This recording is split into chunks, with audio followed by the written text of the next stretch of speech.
Good evening, everyone, and welcome to the Finding Funds for College webinar. There are people sitting in the waiting room and they're joining, so I'm going to give them a few more minutes to go ahead and get all joined up. I see where they're just joining.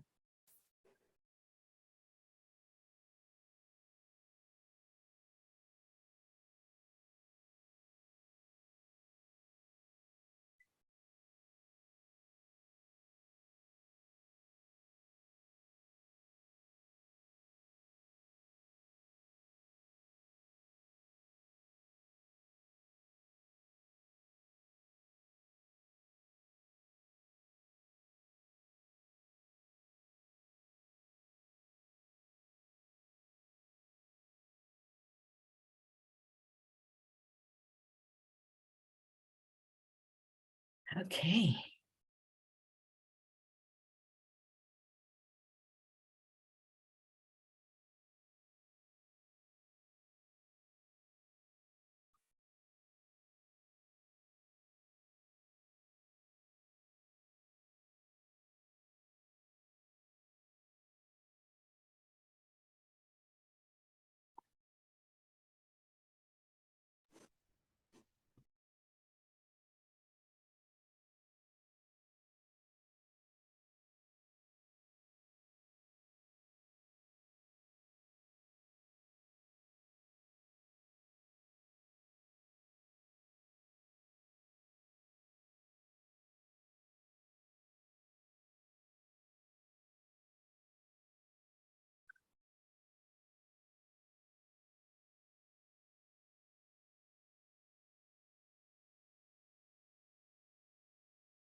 Okay, good afternoon, everyone. It is 6:03 and we're going to go ahead and get started.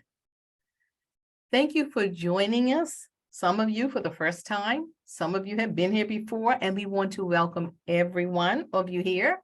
We are in our last session of the Finding Funds for College webinar. We have had the Ministry of Education on talking about options and opportunities for scholarships there. We've had the Department of Workforce Development, the Bermuda College. We had some from Council from Cedar Bridge talking about the means versus merit-based scholarships. We've had people, the Pension Commission, talk about how to find money using your pension. The HSBC Bank talked about how to collect a loan. So we've done all that we can, as much as we can think about right now in this time frame, to help people find the money to pay for college. That being said, we're going to start tonight's session with Terre Smith and Allison Towlson from Centennial Bermuda Foundation. Ladies, welcome. Thank you, Sandra. Thank you. It's great to be here this evening, and I'm thrilled to see so many people joining. So thank you. Whether you're students or parents or aunts and uncles and guardians, happy to have you here. We have a very informative session for you today. What we've mapped out, I'm here with my colleague, Terre Smith. Terre is our program and operations coordinator. I'm also joined by Shannon Davis, who is actually one of our scholarship committee members. So Shannon's going to talk to you a little bit later on about your application and also a little bit about the interview process, because she actually sits on the committee that's going to be making all of those difficult and very important decisions. So I'm going to not waste any more time on the intros. I'm the managing director for Centennial Bermuda Foundation. Just going to talk very briefly about what Centennial Bermuda Foundation does, and then I'm going to hand it over to Terre. I do want to say that this actually goes so much better if it's interactive. So please, at any point in time, feel free, put your hand up. I will try to read the screen and find where those questions are, or if you want to put them in the chat, feel free to do that as well. I'll monitor the chat as well. So this is an opportunity for all of you to get the information that you want and need to support your students or to support you going to school. So without any further delay, just a brief bit on Centennial Bermuda Foundation. We are a private philanthropic foundation. One of the main things that we do is we actually fund a lot of nonprofits and organizations that provide programming as well as resources to the community, to better our community in many ways. But the second thing and most important thing that we're here to talk about today is the fact that we offer a number of scholarships for post-secondary education. You'll notice our vision statement here on this slide, and I am going to take a couple of seconds to read it.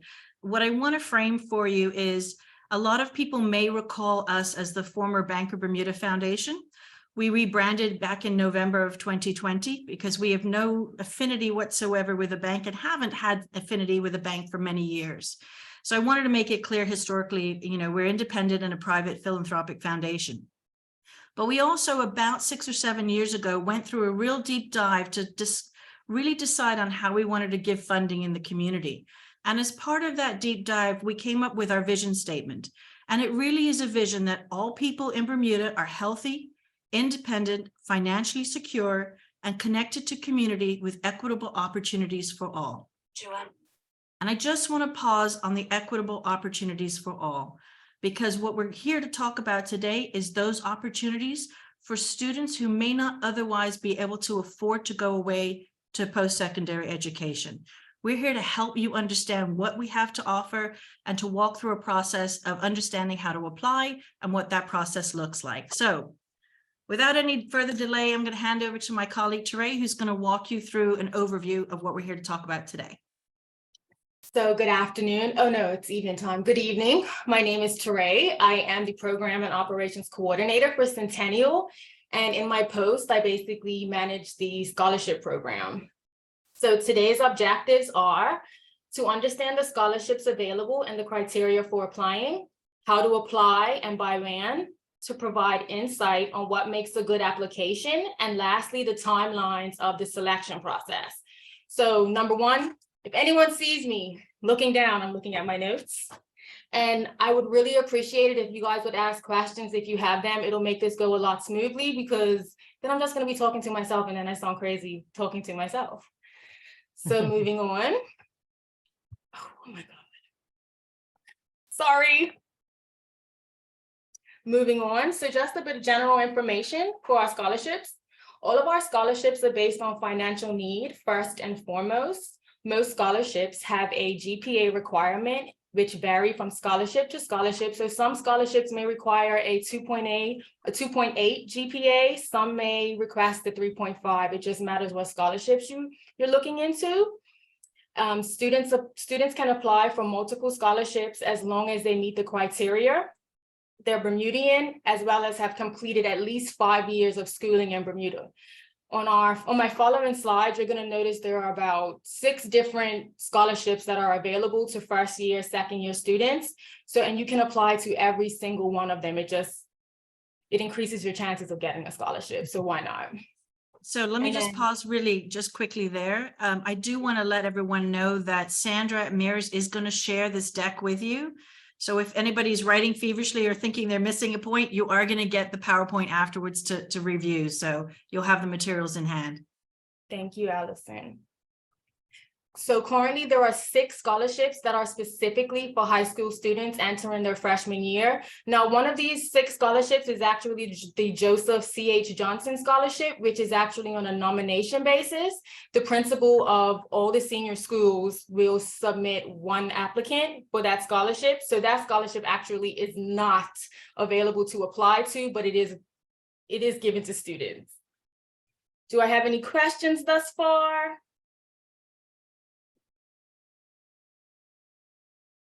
Okay, so what's on offer? We currently have up to 22 awards available for post-secondary education, which range from $12,000 to $30,000 per year. Some of those scholarships are offered on multiple years, so you could get it for up to 2 years or up to 4. It just once again depends on the scholarship that you apply for. It's killing me. So, and there are also some specific scholarship offerings for particular studies. So before I go into these specifications, I just want to be clear that all of our scholarships are for public school students. The first bullet point, which says public school students, there's actually a scholarship called the Philip Butterfield Scholarship, which is only for public school students. So that's Berkeley, Cedar Bridge, Impact Mentoring as well. And then we also have the arts, which includes visual arts. What are the other ones? Applied arts. Media, dance, Media, and then drama, yeah. Clearly art. We also have vocational, technical, and trade studies. We have financial and business studies, and then we have 2 scholarships which are offered to postgraduate students, and then one is specifically for a master's in business. Any other questions? Any questions, period? None? So I'm just so good at this presentation, no one's asking anything thus far. Great, I do have a Don't question. worry, we'll get there. Someone, I heard someone say they had a question. Yes, I do. So just going back, you said that these scholarships are only offered to students in public school. No, all of the scholarships are for public school students, but they're not solely for public school students. They're for students in any school. But I know the first one is sometimes it confuses students as well as the parents, because they think that it's not for public school students. The rest of the scholarships are not for public school students, and it's solely that one scholarship, but it's not. It's all of the scholarships. Yeah, I think the next slide will make it clear for you. So if you want to switch to the next slide, Teray. I just have one question before she goes on. The postgraduate, that's open to anybody? It is Any open for post- anyone that's doing postgraduate. Yeah, sorry, Teray. Go Okay. ahead. It's okay. So these are 5 of the 6 scholarships that are offered to the undergraduate students, in particular, solely the first and the second year undergraduate students. I want to point out the Sir Henry Tucker as well as the Centennial Trust Scholarship. These are offered to 2 separate students per year. So it's not just one scholarship. There are 2 scholarships awarded to 2 students per year. And if you look to the far right, you'll see all the GPA requirements are listed.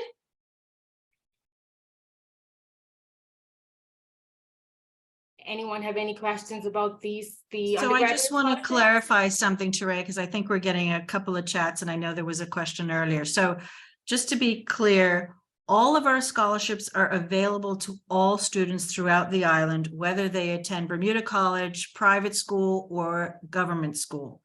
The point Teray was trying to make earlier was that you'll see on this slide, the first one is only available to public school students. That is a specific scholarship available to only public school students to apply. But otherwise, all students can apply to all scholarships, whether you're private, public, Bermuda College. Hopefully that helps. I see a question, where do Bermuda College student fits in? Bermuda College students will probably applying in the next, if you're going, it depends on how you're matriculating. So for example, are you going into your second year or third year of university?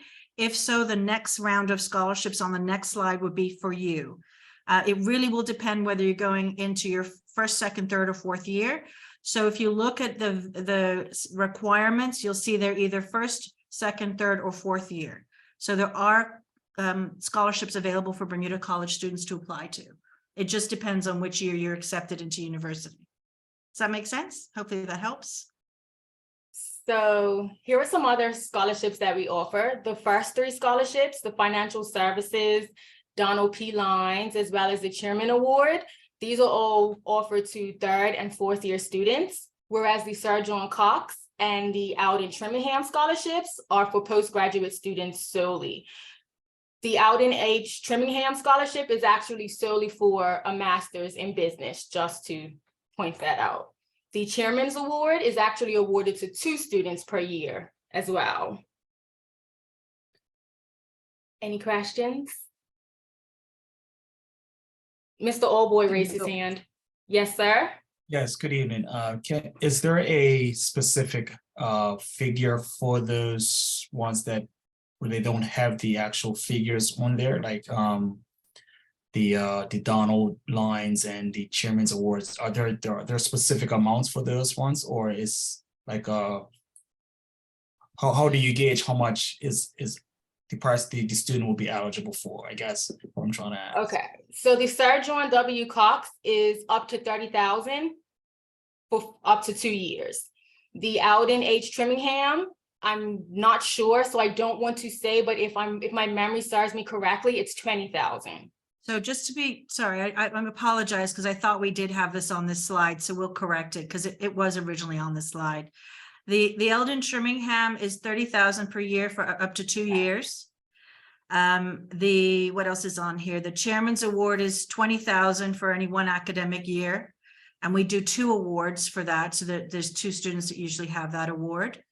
We will make sure we correct this slide for you. So if there's any question, this information is also on our website at centennial.bm on our scholarship page with all the dollar award amounts there as well.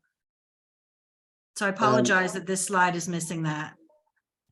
I also have another question with regards to the Sojourn Cox Scholarship. Is there an age limit? So if you've been out of school for some time and you decide to go back, is there an age limit, or is it just for younger students? Well, I'll be honest with you, we don't have a dedicated age limit, but typically it has been awarded to younger students. That does not mean that we would not accept and review all applications. It has been typically awarded to younger students, but there isn't an age limit requirement. Thank you. Good questions, though. Thank you. Thank you. Keep them coming. Hopefully it's helpful. So I just wanted to bring some attention to our vocational, technical, and trade scholarship. This scholarship, not that many students apply to it for whatever reasons. I think also when we say undergraduate, they also think that it has to be for traditional tertiary education, which isn't true. This provides coverage for culinary arts, engineering, a list of vocational and trade studies. So some of the eligibility requirements are you have to be between the ages of 16 and 30. The value of the scholarship is $24,000 per year for up to 2 years. It's open to applicants who are graduating, have graduated, or currently employed. You must be enrolled or accepted into an accredited higher learning institution or accredited program, and it must be an overseas program. Some examples of vocation and trades of past recipients are culinary arts, radiology, electrical engineering, mechanics, and cosmetology. I saw Mr. Oldboy raise his hand again. I'm good. You answered the Okay. question. Yeah. Thanks. I have a question. I'm on my phone, so I can't have to push another button to raise my hand. Would you put nursing in this category? Nursing can be put in this category, but it can also go in the others as well. Well, because you said there was a few applicants, so I'm thinking perhaps they have better chances if they applied here. They probably would. So keep in mind, though, there's 2 things. Nursing is usually more than a 2-year scholarship. So typically what we find is if it's a 4-year degree program for nursing, they are applying through the other avenues. This tends to be more of a 2-year accredited program, like a nurse's aide or certification course. So typically what we find is our nursing students apply to the other scholarships. Thank you.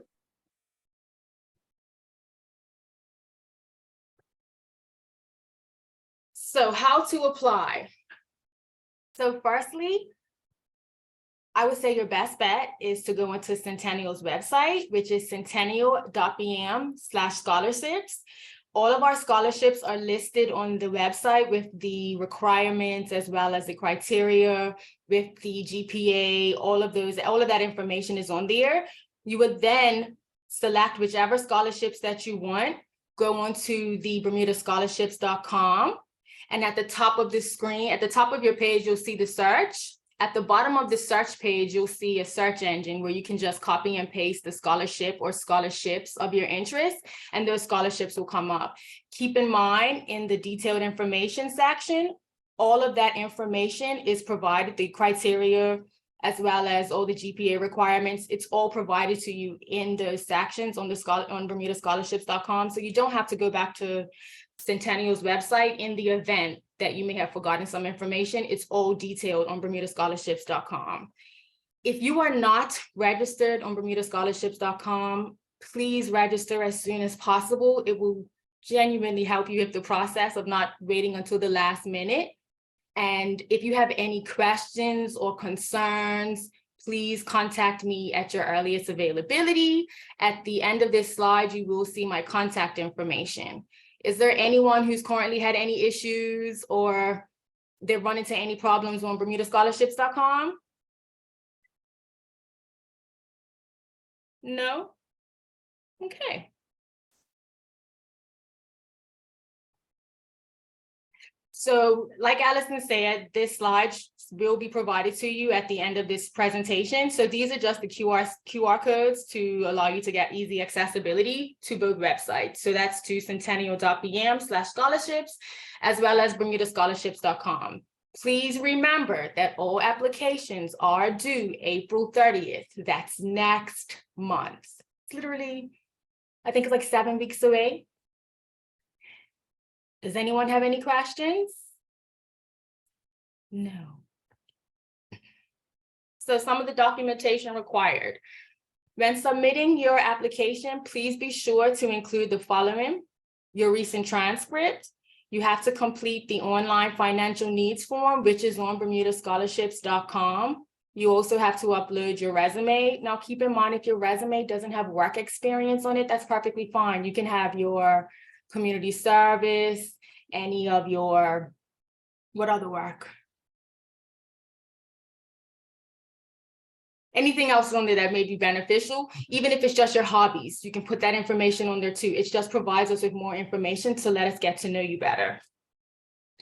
And then lastly, to submit your essay. Now, this year's essay is a 2-part question, and you have to answer it with a 300-word maximum. And the 2 questions are: please explain why you feel you are deserving of receiving a Centennial Scholarship. And please explain why you selected your post-secondary school and specific program and why you think that it best fits you. Does anyone have any questions about the essay question? I would only highlight, please try to stay within the 300 words. I know it sounds a little and you want to go into detail, but if you imagine we get over 300 applications, reading through those longer essays is a challenge for the committee to work through. I see Shannon smiling because she knows she's done it. So if you are successfully shortlisted, you have to have an interview. And before that interview, we will require some additional information from you, which is your proof of Bermudian status, which would be a letter from the Department of Immigration or just a certified copy of your birth certificate. Proof that the applicant has been educated in Bermuda for at least 5 years, a letter from an institution of higher education showing acceptance into a post-secondary study. Please remember that post-secondary is anything. It could be vocational, technical, as well as tertiary education, not just a traditional degree. And at least 2 references confirming your good character.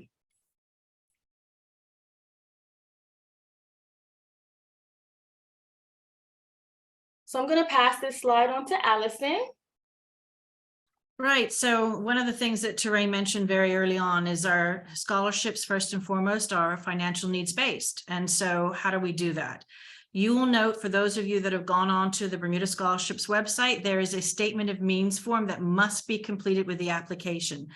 And I wanted to highlight this specifically because without that form being completed, your application is not complete and it will not be reviewed. So I cannot stress enough to complete that form, because at this point, it's difficult for us to even make any assessments without it. Importantly, when you start that process, and it is very difficult, there's a lot of information there. We really encourage you to sit down with, whether it's your parents, your guardian, grandparents, aunts, uncles, whoever is supporting you financially, or if you are the person supporting a student financially, to gather all of your documents that speak to your income, that speak to your expenses, just so that it's easier to go through completing that form and getting the information to us. I will say one of the things we often find is a common problem when we receive them is that a lot of times we always think about our monthly income and our monthly expenses. The form is on an annual basis. So if you can remember, once you've got your monthly together, just times it by 12 to submit the annual figures. Because again, oftentimes those applications may get kicked out because the information was not in an annual format. We, as I mentioned, receive over 300 applications. We do our best to go through them. Unfortunately, if there are large mistakes on that form, it's very difficult for us to really move that application forward. I will say, and Teray is going to give her information at the end of this, Teray is your point person. And I can't stress enough, she's there if you're having a problem, even just hitting the submit button, if it's technical, if you don't know what you should be including. I would say when you complete that statement of means form, if there is a section of notes there. So if you want to include any additional content or narrative, please do so, because the more information we get, the better we are able to make an informed decision. So again, please, take some time, start early, get that statement of means form in. Really appreciate you taking your time to review that for completeness and accuracy. Okay. I don't see questions, but I'm happy to. We're certainly going to go in and chat to some of our students, and I know that we're going to chat with Shannon soon. So next up is Shannon Davis. Shannon is not only a scholarship committee member, but she's also a former scholarship recipient, and she's just going to provide you guys with some tips on improving your application. Good evening, everyone. So, hi. So make sure that you guys study the criteria and apply for multiple scholarships. It's very important. As you say, as Teray has mentioned, get yourself out there. Make sure that you apply to everything that you can, right? GPAs matter, but they're not the only thing that we look at. So it's very important that you give enough information for us to understand who you are as a person, right? So the next thing, focus on your essay. So basically the essay is what we look at to find out who you are as a person.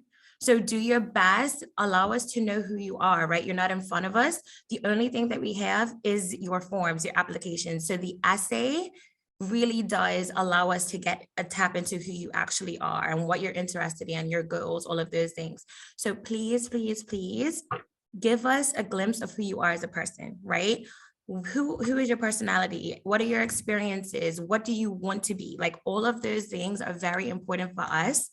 As Allison said, please stick to that 300-word maximum, but do your best to get us to understand who you are as a person. Extracurriculars, volunteering, certifications, all of that, make sure that is in there in your resume.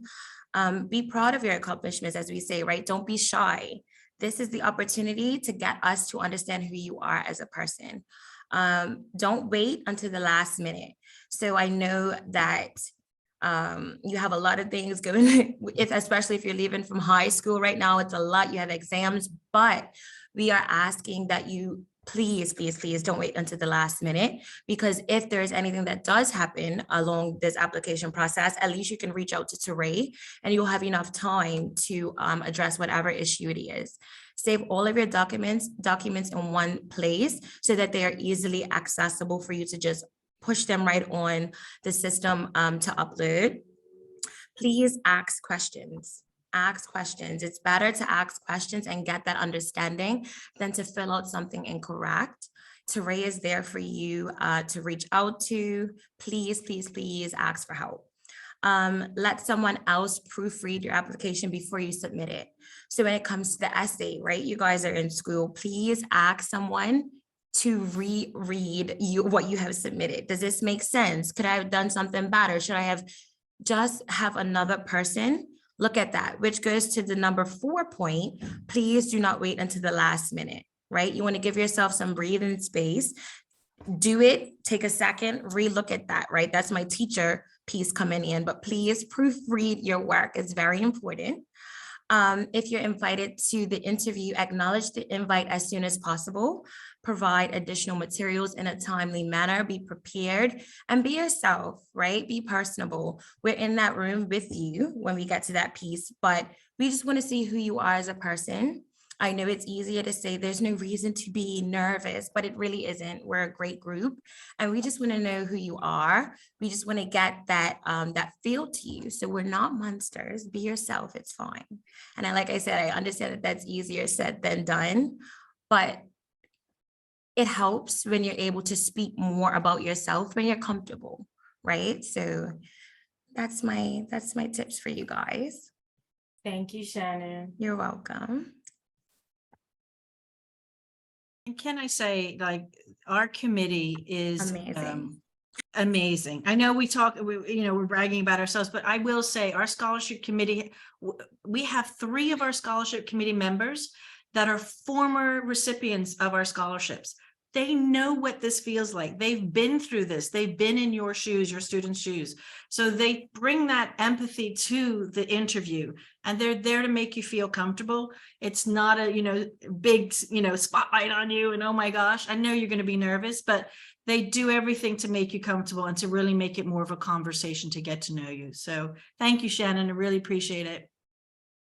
You're welcome. No problem. Thank you, Shannon. That was most helpful. I love your tip, especially the one about putting the documents together, creating a document file folder so that it's easy to access all of the information. Great tip.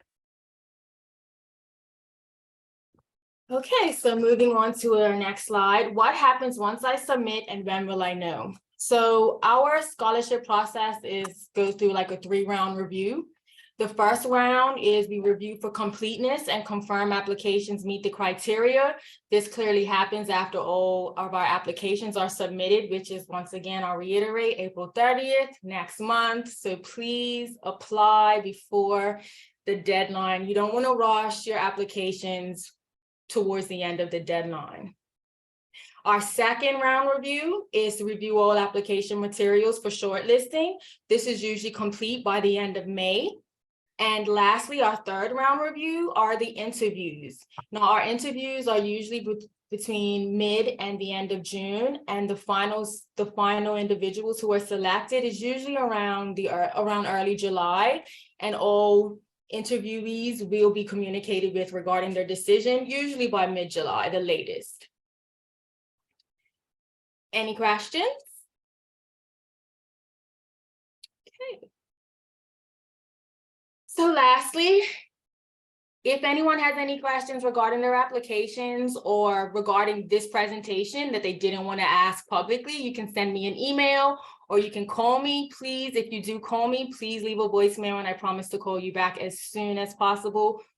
Or if you email me, I might get back to you even quicker because I'm always in front of my desk. I just wanted to say thank you for joining us and I wish you all the best of luck with your application process. So I am going to forward this on to our current our current recipients, our current scholarship recipients. We have 3 today, Miss Maya Richardson, Mr. Seon Tatem, and Mr. Ahria Simons. So to start, I guess I'll start with Maya. And Maya, if you could just tell us where you went to high school and where you're currently going to school, and then you can just speak a little bit on the process with Centennial. Sorry, had to unmute myself there, but good evening, everyone. As Terry said, my name is Maya, and I was a 2021 Centennial Scholarship recipient. You see me looking to the left, I'm just looking at my little notes. But I applied for, I think, 3 scholarships because I waited till it was close to the deadline for a lot of them, which you shouldn't do, as Terry said, but I kind of waited a little bit late. So I only applied, I think, for 3 or 4 scholarships. And I was really nervous. And honestly, I had a lot of low self-confidence at that point. So I wasn't feeling really optimistic just personally. But I'm so glad that I applied because I am now at the University of Surrey in Guildford, UK, and I'm studying veterinary medicine, which was my dream career. I'm in my 2nd year now. And I think my biggest advice if you're thinking about applying is not to be nervous. Don't doubt yourself because you have something to offer the world. And if you don't apply, you'll never know. I think when you hear about the numbers of applicants, it's so easy to think you're not going to be given an award, it's not worth applying. But I think the opposite is true. You never know unless you try. And in terms of challenges applying for scholarships, I honestly think it's been really simplified by the Marina Scholarship website. So I personally found it really easy to make an account You can select what scholarships you want to apply for based on like your degree program or what year you're going into. So it's really easy to like filter scholarships you want to apply for. I think there's even a feature where you can make a short list, right? I think that's correct. So it is I found the process easy to apply. The only challenging thing I found was maybe getting all my documentation together. So like Terre said, like definitely start early. And if you think, you know, you're going to need like a character reference, like ask people early because it can get really busy sometimes. So yeah, get everything together as soon as possible. Be super confident going into your interview. I think like even being selected for an interview is a huge accomplishment. Like it shows that you've stood out. So don't be scared going into it, just be confident. And like Terry said, be yourself because you've already stood out on paper. So just a little bit about like the scholarship and how it's helped me. So I was awarded the Sir Henry Tucker Scholarship, like I said, last year. And it changed my life, to be honest, because I really didn't have a foreseeable way of paying for my education. I was homeschooled for reference, and I ended up getting the GED through the adult education school. And then I ended up taking some courses through the UK to allow me to apply for school in the UK. So it was a bit of a non-traditional route. And then getting the scholarship completely changed my life for the better, of course. Now having the opportunity to study the degree I always dreamed about studying and having that support has just been life-changing. And knowing that there's a board of people behind you that are always going to be there to support you if you have questions, if you have challenges, because those will come up, like you're human, like things come up that are unforeseen, and just knowing that like the whole scholarship board is there to support you. If you have questions, like you can always like talk to them and they're going to be there to support you the whole step of the way. So yeah, like my advice would just be apply. Don't wait till the deadline like I did, because it gets a little stressful. And enjoy your journey, and like good luck with your application and with your chosen degree program. Thank you, Maya. Thank you, Maya. Ahria, you want to go next? Sure. Thanks a lot, Matt. That was great. Good overview. It's interesting to hear about your experience. So mine was a little bit different. I had left Bermuda at 14. Sorry, could I just interject real quick? Can you just say where you're studying and what you're studying? That'd be great for everybody to hear. Sorry. Me? Yes, thanks. It's Oh, Allison. so Sorry. yeah, so I'm actually at Northeastern University right now. I'm in the master's program doing my master's in global studies and international relations. I did my undergrad degree at Dartmouth in New Hampshire, and I studied psychology and environmental studies. Yeah, I left Bermuda when I was 14. And so I was further detached from just like the public high school system. So further detached from the whole sort of scholarship process. And I went to a need-based school. And so a lot of the finances were taken care of, which I was very, very grateful for. But progressing into Dartmouth and stuff where it was equally need-based, but tuition obviously for college is much more expensive. I figured that it would be great for me to apply for a scholarship just to ease the burden on my family. And I think the biggest thing for me, I struggled a lot with imposter syndrome. I knew that I went to a pretty accredited university, but my GPA wasn't meeting some of the standards on some of the scholarships that were out there. And then I also kind of found it difficult to answer some of the prompts, just in terms of like what my future outlook on life would be. I just didn't really have that development per se. I was still trying to all figure it out. And also because I went to a liberal arts undergraduate school at Dartmouth, I didn't really fit the boxes for some of the scholarships that were more specific studies, right? So there's no business program. There wasn't a business program at my school. There's an economics program, which definitely fits, but I did psychology and environmental studies. And so I didn't really fit that box exactly, but essentially, so this was, while at Dartmouth, there was a time to apply, and I kind of waited to the last minute and struggled to get all my applications and my application requirements in, so I didn't apply. But when I hurried up the opportunity to go and pursue my master's, I knew that I was going to need a scholarship to afford it. And so I made it a priority and prepared better for the second time around to submit the necessary documents early in advance. And even so, looking at some of the scholarships that I applied for 3. Some of them I didn't really fit the requirements exactly as they were listed, but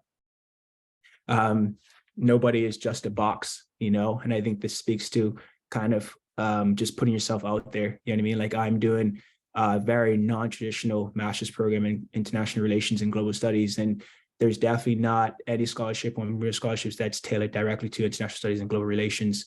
But there's a case to be made exactly how I can see this fitting into many different elements and how I can see it one day actually helping my country. And so it's a matter of, working on articulating myself and kind of doing the research on my end, which ultimately made me more motivated in the studies that I was getting into. So that's generally about my journey in short. What tips I would give is just to put yourself out there. I think we craft our assumptions and our visions as to what we are based off what's around us. But there's so much more out there than just in Bermuda. It's just about at the end of the day. So dream big and always shoot for the stars. You never know what you can do. Okay, last but not least, Seon Tatem. Good evening, everybody. Like it was said, my name is Seon Tatem, and I'm currently studying at the University of Buckingham. I'm studying law. My bachelor's in law. I applied for the Philip Butterfield Public School Scholarship, and I think my first prompt is how many scholarships did I apply for? And I think if my memory serves me correctly, it was about 30. My mother could attest to it. Now, I will bring that back into my advice at the end. So I applied for about 30 scholarships. So moving on to my next prompt, it says, tell us about some of the challenges you experienced when applying for scholarships. The main thing I would say is organization. Many of these scholarships require similar things. So your resume, cover letter, reference letters, or character reference letters, and also academic reference letters. So for me, what I felt would be helpful was to just make a checklist, write everything down that I needed to acquire, a certain amount of academic references, a number of character references just in case. And one thing I saw was helpful was I did not have to allow so many of my thoughts to float around or chase so many things, because I could just go back to my notes and literally tick off, okay, I have 1 reference letter for a character reference. Okay, now I have 2 academic references. And that kind of eased the burden, because when it was time to actually apply, I just looked at my checklist at what I had. I could allocate my documents accordingly. Moving on, looking at what role my parents played. And this kind of ties into the advice that I think Allison gave about proofreading. My mother, she's like a guru when it comes to reading and critiquing my work. So even though I took a bit of an independent approach on applying for my scholarships, she proofread everything. And I know that she's going to pick out the smallest details. And one thing, no matter how much you read over your own essay prompts and responses, you won't see everything you write. You see it in your way. So my mother's objective view, she helped to, I would say, refine it. So, her support helped a lot, because I think, like some of the other scholarship awardees said, the doubt can creep in sometimes. So obviously our parents or guardians, they genuinely want what's best for us. So having that energy or that love and just that support, it really does help, because it can be a bit overbearing, And when you look at all of the requirements, it's a bit tedious, especially if you're coming just from high school. Even if you're not coming from high school, it's a lot of boxes to tick. So I would say, definitely the supportive role, but that was definitely also my first go-to in regards to just proofreading my applications, because as all of the members on the scholarship committee had mentioned, they deal with many applications, they deal with many applicants. So you don't want to have your application put to the side for silly errors, careless mistakes. And that's one thing I'm notorious for. I work hard, but it's the careless mistakes. So having my mother there, she could slow it down, read through it. So whether that's your mother or a teacher or older brother or older friend, they could play that role that my parent played for me. Looking at my next prompt, it's asking me to just speak about my journey thus far and how the scholarship has helped me. Being transparent, I come from a single parent household, and I have a twin sister and a younger brother. And I remember realizing, like, I know what I could do to change the dynamics of my family, but I can't just depend on mom. I realized how much it cost, and I said, okay, if I'm going to do it, I have to get a scholarship. So I had to look into it a bit. I told my mother what I wanted to do. Obviously, she supported me, but honestly and truly, the scholarship has allowed me to realize something that I would just call a dream, because my colleagues in my university, many of them come from, a lot of financial stability and wealthy families. So to be rubbing shoulders with like students who came from the top private schools all over the world, some families who were connected to like dynasties in like Egypt, it's kind of humbling to me, because I know I come from humble beginnings. So honestly and truly, the scholarship has not just, blessed me with an opportunity, it's just placed me into an environment where I would say I can just soak up not just the knowledge that I'm learning from my degree, but just the experiences. And I think, like Ahria mentioned, to bring this back to help my country in a way that staying on the rock wouldn't have been able to grant me. So all in all, the scholarship has just allowed me to realize an opportunity that seems so abstract once upon a time. So sometimes when I'm studying now, it's like, when it's frustrating and difficult, you have to remind yourself, wait, hold on. You wanted to be in this position, So just that moment right there of reflection, it really shows me like what the scholarship has done for me. So my last point and what tips I would give to students who apply to scholarships, honestly, I think it will be a bit repetitious, everything I'll say, but I'll say it anyway. Like Allison said again, proofread, really go over your work. And if you think it's immaculate, ask someone else to go over it, because more eyes genuinely help, honestly. And I think Shannon, she mentioned apply for everything. And at the beginning, I said I applied for 30 scholarships. I remember initially I applied for probably about 4 scholarships that were all tailored to legal studies, because it made sense to me. I said, I'm studying law, excuse me, I might as well apply for legal scholarships. And I remember speaking to one of my high school teachers, and I remember she said, what is wrong with you? You only applied for 4? Apply for everything.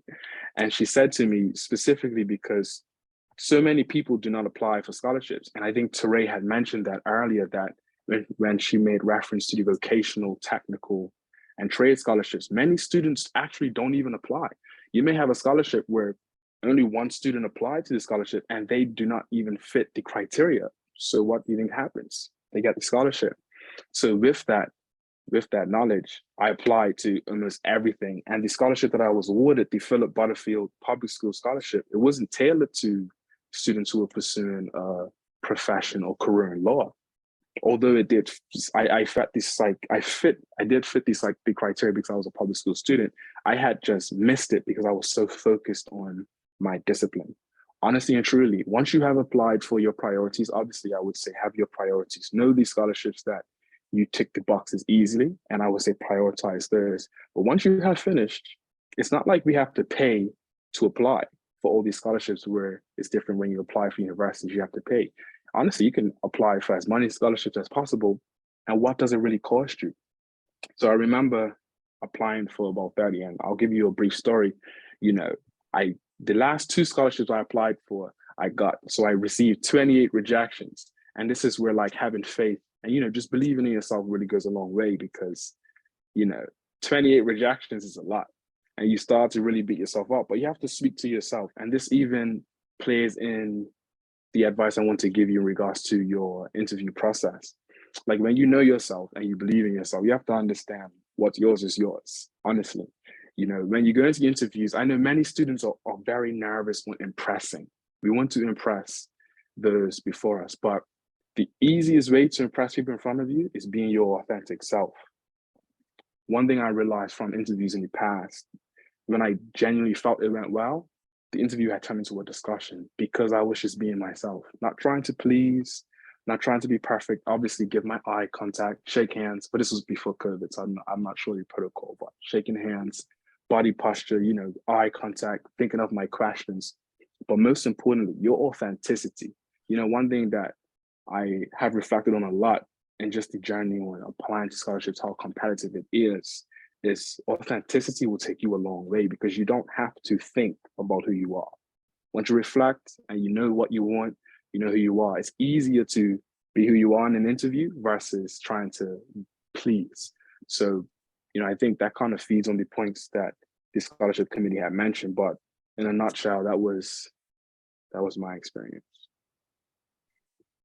So thank you guys so much. Thank you, Maya, Ahria, and Seon. That was really insightful. We have one last person who's going to come on, which is Seon's mother, Simone. She's just going to give us a little insight to the application process from her perspective as a parent. So Simone, would you like to say some things? Well, good evening, everyone. I feel like Seon has expressed quite well the process. I will say that Seon is very driven and independent young man. I will give a little backdrop. In 2019, when he graduated from high school, he was actually nominated for the award that the principal puts forward. I believe it's the same, I don't know if it's a different scholarship. And halfway through the interview, they found out that Seon actually was doing a literary exchange program. So Seon actually went to Brazil after he graduated high school. So they stopped the interview. And I just thought it was so sweet that afterwards, when he applied for scholarships, he still ended up getting this scholarship. And this scholarship has lifted quite a burden off of me and Seon as well. I think, like what Seon said, Seon said he was right. He's applied for about 28 scholarships. And everything, I can't speak any more to what Seon said. He spoke very well. He gave a good summary of his experience, and it's correct. I am a single parent, and Seon has a twin sister and a younger brother. So really, I didn't have the means to have my son be educated and not have him feel stressed each semester. And he is doing, I think, something he does need to share. They have to keep their grades up. So his grades have been excellent. And I can't imagine what we would have done without the scholarship. So for our family, it was such a huge blessing. And I just, like Seon would stated, just apply for everything. Don't be discouraged by the rejections, because that means it's something better. We're a family of faith. So, everybody says have faith, but faith without works. And Seon definitely put in the work. And no matter what, I was there to support him. So I just wish everybody good luck. This process can be overwhelming, like Seon stated, but what's for you is for you. Thank you. Thank you so much. I'm so thrilled. I have to say, this is a part of my role and my job that I love, getting to meet our scholarship recipients.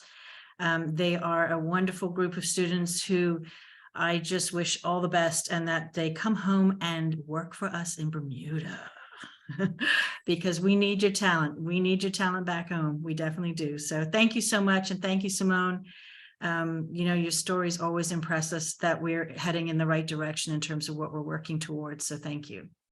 You're welcome. Thank you, guys. Keep it up.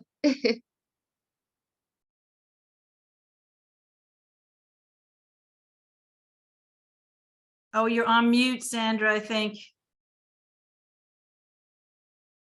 I'd like to share some of the comments in the chat. It's just awesome, and people are sharing this.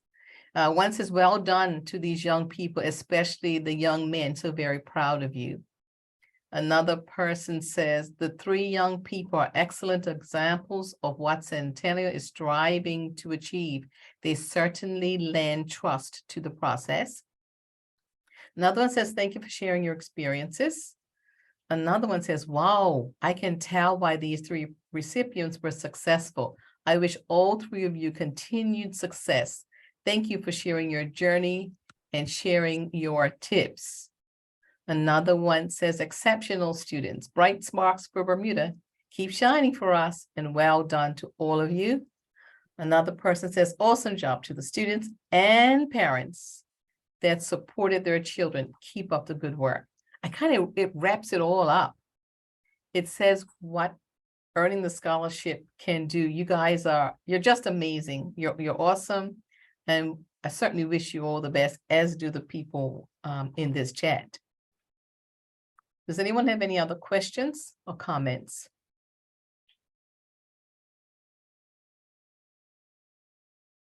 I think if there's one last thing I can impress upon everyone is that Terre Smith, get to know her name, get to know her email. You will get her contact. If you're You can struggling, stalk me. I'm okay with it. yes, please, please. If you're struggling with this process or you think no question is a silly question, that's the most important thing I can say. You've never been through this process before, so do ask those questions. And we're here to help you because we want to get through this process so that you can get your application submitted. That's the most important thing, right? Terre, you want to give out your number again?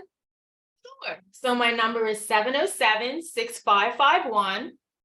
If I don't answer, please leave a voicemail. I keep reiterating that because people call and don't leave voicemails. And then when I'm calling them, they're like, who? Huh? So just leave a voicemail so I know who I'm talking to or who I'm calling back. And my email is tsmith@centennial.bm. Thank you. Any other comments or questions? No? I'm curious how many students were on versus parents or family members. I don't know if we know that breakdown, but maybe just by a show of hands, if it's parents or a wave. Oh, Lord. I'm asking a lot because everybody's off camera. So the waves are the parents. Thank you. Okay, I'm running out of juice here. So I'm going to wrap it up. Thank you all so much for being here. We have a survey and I'm going to put the survey link in the chat. And if you guys would just complete the survey, because we want to know that we're meeting your needs. Paste. There we go. Does everyone see the survey? We also have, go ahead and do the survey. It's going to take you about 3.